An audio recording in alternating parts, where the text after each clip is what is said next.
Tell us what you're up to there in Mount Shasta and how you're making an absolutely incredible difference, and how everyone in the whole country, every county, should pay attention to what you guys did there, and they should do the same thing. What happened is we voted the Dominion machines out, which Mhm. was one of the very first, if not the first county to do that. I know some counties don't have Dominion, but what happened was there's a constant mix up. We're in a constant battle, as you well know. You've been betrayed. We've all been betrayed and used and abused and screwed by our government, especially the state of California. I don't wait for somebody to do something. I would rather take action and find a solution. We have to have honesty and authenticity, and let's stop playing these political games of stepping over the truth. Let's just tell it like it is and let the ball fall where it will. If it doesn't happen with we the people, we can't wait for Trump. It has to be grassroots. When the pressure we get, we just get more resolve. No matter what happens, we push through for the hand count, and then the state says, oh, no, you can't hand count. So we just don't stop. And that's what's been known, is that we don't stop fighting. Because voting is not a privilege. It's your right. And you have to fight for your right. It has to be probably inconvenient in some sense for you to see the value of it, because it's your voice.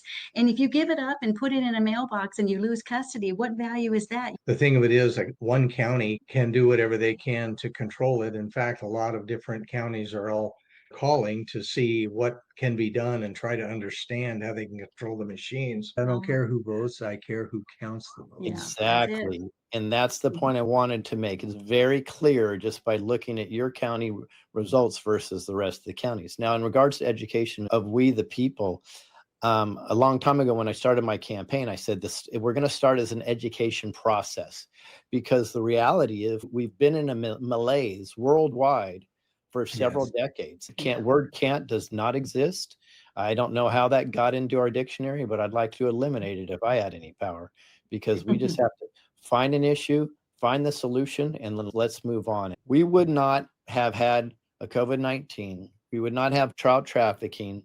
We would not have our food being poisoned. We would not have the tyrannical governments or all the wars we have if there wasn't a full force attack against the First Amendment.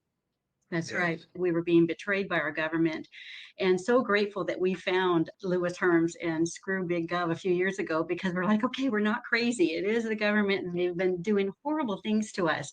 It's going to be a fight. And I truly believe that if we can get President Trump to do that state of emergency for elections and then go to 1-day paper ballots and hand counting, we'll take it back. And I believe that's what he wants to do. If any political candidate right now is not addressing the fact that there's a new world order operation and there's a deep state parasitic cabal that has been running things, I think they're either naive, they lack courage, or they're complicit, which makes you unelectable according to we the people, in my view. So Trump administration takes formal step toward freeing Tina Peters. President Trump has threatened retaliation if Colorado doesn't release his political ally from prison. The press, which is controlled quite a bit by these bad people, is saying very bad things about Tina Peters, and we're trying our best to uncover that. We're in the whistleblower camp, and we're not afraid, but the reality is that there is casualties in this process. And so our prayer is that Tina Peters will be extracted just in time and to be able to get her health back. So getting people involved, getting them to go to the same day voting, I was kind of like skeptical about that, because I saw the way Arizona, Maricopa County stole that election, because we told everybody day of, go down there and vote, day of, and then everybody showed up and the machines were all messed up on purpose.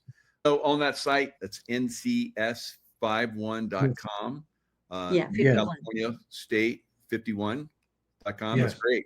Now, I've been reading through this and I almost get teary-eyed. It's so perfect. Awesome. What is on this site. I highly encourage everybody to go look at it.